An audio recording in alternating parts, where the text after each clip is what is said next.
Welcome to Rathalos Watch. This is the 24th episode of Should X Monster Return to Monster Hunter Wilds. In this episode, I will be discussing the very first spider monster of the Monster Hunter franchise from Monster Hunter 4, Nerscylla. As always, we'll delve into the monster in greater detail, covering its first appearance, overall reception, memorable aspects, visual design, combat style, and ultimately, whether it should return to Monster Hunter Wilds. We'll explore how Capcom could potentially bring back the monster, what they should or shouldn't change, what new interactions they could implement, and how the monster could fit into the next generation of Monster Hunter in terms of mechanics and design philosophies. Without further ado, let's begin. Nerscylla is classified as a Temnoceran and was introduced in Monster Hunter 4 when it was released on September 14th, 2014 in Japan, and on February 13th, 2015 in the USA and Europe, followed by February 14th for Australia in that same year. Nerscylla was the first Temnoceran introduced to the Monster Hunter series. This arachnid-like monster spins webs to defend its territory and catch its prey. It usually builds its nest in the sunken hollow, but when it leaves, it can also be found wandering in the primal forest and everwood. Nerscylla sometimes invades farmlands with high livestock populations, preying on both the animals and their owners. One of the most unique aspects of Nerscylla is that her preferred prey is Gypceros, and it covers its body with a bird wyvern's hide. It hunts Gypceros for their rubbery skin, using it to replace its own when needed or after molting. In Area 5 of the Sunken Hollow, you can see several Gypceros corpses wrapped in webs and hanging from the ceiling, confirming that Nerscylla actively hunts and feeds on them. Fun fact about Nerscylla is that Nerscylla's name is derived from Nergal, the Mesopotamian god of plague and war, as well as Neoscana, Skyla, the scientific name of an orb-weaving spider. Other possible names considered for Nerscylla were Azravel and Thranit. Also, Nerscylla ranked in the top 108th place in the Hunter's Choice for Top Monster during Monster Hunter 20th Anniversary. She is the highest ranked Temnoceran in all of Monster Hunter. Nerscylla can be first encountered in a 4-star village quest in Monster Hunter 4 called Nerscylla Thrilla in the Sunken Hollow locale. As previously stated, this monster can also be found in Everwood and the Primal Forest. Nerscylla can range from the smallest gold crown size of 833.10 centimeters to the largest gold crown size of 1126.56 centimeters. Hunters can break its hide once, the poison spike twice, and the claw once. So what makes Nerscylla so memorable, and why do so many hunters like her and wish her to come back? First and foremost, Nerscylla is the very first Temnoceran to ever be introduced to the universe of Monster Hunter, as I previously stated. Monster Hunter 4 was a game that introduced 2 other new classifications as well, including amphibians and snake wyverns. The fact that she also wears Gypceros hide on her back is another memorable aspect, since Gypceros is infamous for being quite an annoying, toxic monster who also happens to be an OG monster from the very first generation. This adds another huge nostalgic factor to the OG hunters and Monster Hunter 4 overall. I unfortunately skipped Monster Hunter 4 when it was the current hot thing at the time,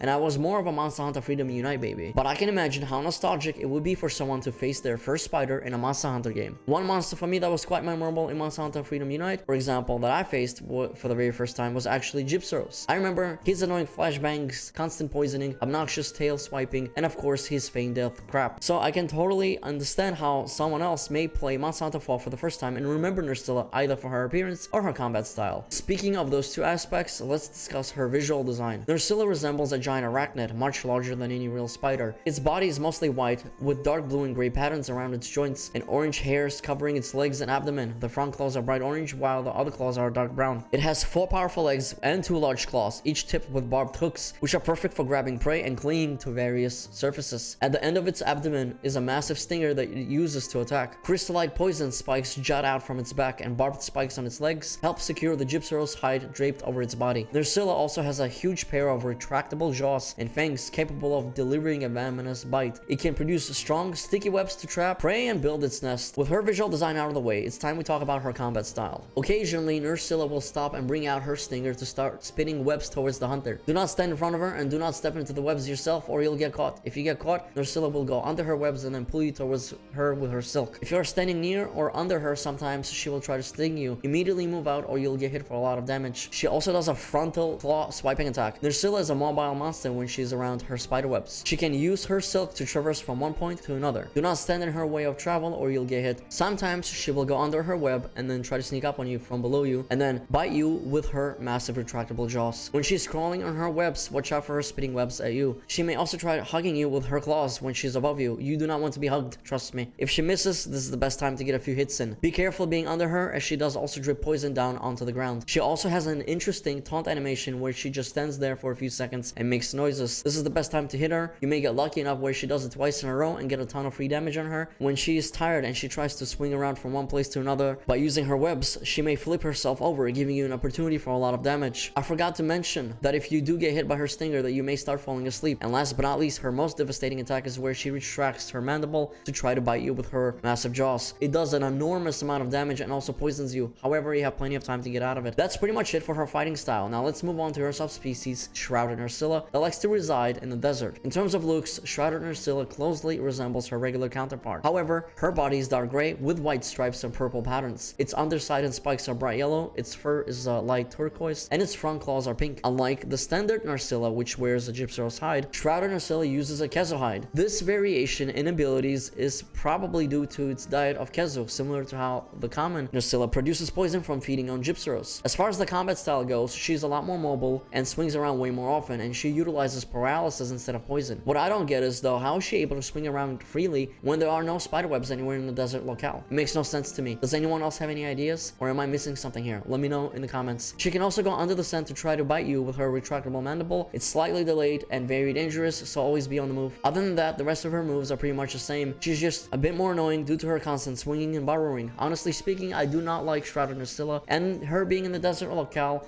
kind of doesn't make sense to me. I do like the fact that she is wearing Kezo's skin and has his paralysis abilities though. Now that we've discussed both Nerscylla and her subspecies, we have to ask ourselves, should she be returning to Monster Hunter Wilds? I think the answer to this question is a bit more complicated than a regular yes or no, so please let me explain first. First of all, in Monster Hunter Wilds, we already have a new Temnoceran who goes by the name of Lalabarina. Lalabarina likes to hang out in the Scarlet Forest, and the Scarlet Forest is actually quite reminiscent of the Primal Forest in terms of its visual art style and vibe. You have to remember that Monster Hunter Wilds has been doing a ton of throwbacks to Monster Hunter 4, so things will be quite similar. Both games have airships and sand boats, and both games start their story in the desert. These are just a few examples. Lalabarina seems to be the Nerscylla to Monster Hunter Wilds as the new Temnoceran. However, I do not believe it completely rules out Nerscylla due to a variety of reasons, but I do believe that having Lalabarina in the game already does lessen Nerscylla's chances of appearing in the game. There's absolutely nothing wrong with having multiple Temnocerans in a single title, as there are plenty of flying wyverns or fanged beasts, for example, who coexist all the time in the same entry. As a matter of fact, personally, I love for Nerscylla to coexist with Lalabarina in Monster Hunter Wilds, and we really do need to have multiple Temnocerans in a single game. Plus, the interactions with Lalabarina could be really interesting, or we could watch them fighting for territory and nesting grounds. That would be absolutely sick. We've never had anything like that before in a Monster Hunter game. If I am not mistaken, I don't think any entry in the Monster Hunter franchise had more than one Temnoceran. Monster Hunter 4 Ultimate only had Nerscylla and Shrouded Nerscylla, but that's not a whole new spider, it's a subspecies, so that doesn't count. And the same goes for Monster Hunter Rise Sunbreak, where we had Raknakadaki and Pyraknakadaki. We already know everyone's favorite KFC chicken is making a comeback. Young Kutku is returning to Monster Hunter Wilds, so does that mean other KFC members are returning as well? The reason why that is important to know is simply because of Gypceros. If Gypceros now has a higher chance of returning because of Young Kutku, that means the Nerscylla also has a higher chance of coming back, since Gypceros is their favorite prey monster. I mean, they wear their skin, and Monster Hunter Wilds is all about dynamic ecology and immersion, so everything has to align and make sense. If Shrouded Nerscylla is also going to be coming back, then that means Kezo also exists in Monster Hunter Wilds. But to be fair, I can live without Shrouded Nerscylla. Just give me a regular Nerscylla and I'll be a happy camper. In a nutshell, the return of Nerscylla is a bit of a complicated case for the reasons that I've just stated. One interesting thing that Capcom mentioned at their TGS presentation when revealing Young Kutku was that Monster Hunter World introduced the Monster Hunter franchise to a whole new wide audience that has never played it before or heard of it. And because of this, they wanted to bring back a monster that many veterans such as me remembered, so that new fans can also enjoy and understand what Young Kutku is all about, especially with him being the teacher monster that he was back in the day. With that confirmation in mind, it leads me to believe that Capcom wants to bring back a lot of older monsters that were not present in the 5th generation, so that new hunters can experience them for the very first time. I strongly believe that Nerscylla also deserves that chance, since she was also the very first Temnoceran to ever be introduced to the franchise. Last but not least, I just wanted to say one more time that having two Temnocerans fighting for territory and nesting grounds would really be quite entertaining to watch and could create some cool dynamic ecological changes. Do you fellow hunters believe that Nerscylla is a good fit and deserves to return to Monster Hunter Wilds? Or would you rather see something completely fresh and new? How do you see her interacting with other monsters? Let me know your thoughts in the comments and tell me which monsters you'd like me to cover in future episodes. Thank you for watching. If you enjoyed this video, make sure to hit like and subscribe with notifications turned on. Peace out and happy hunting.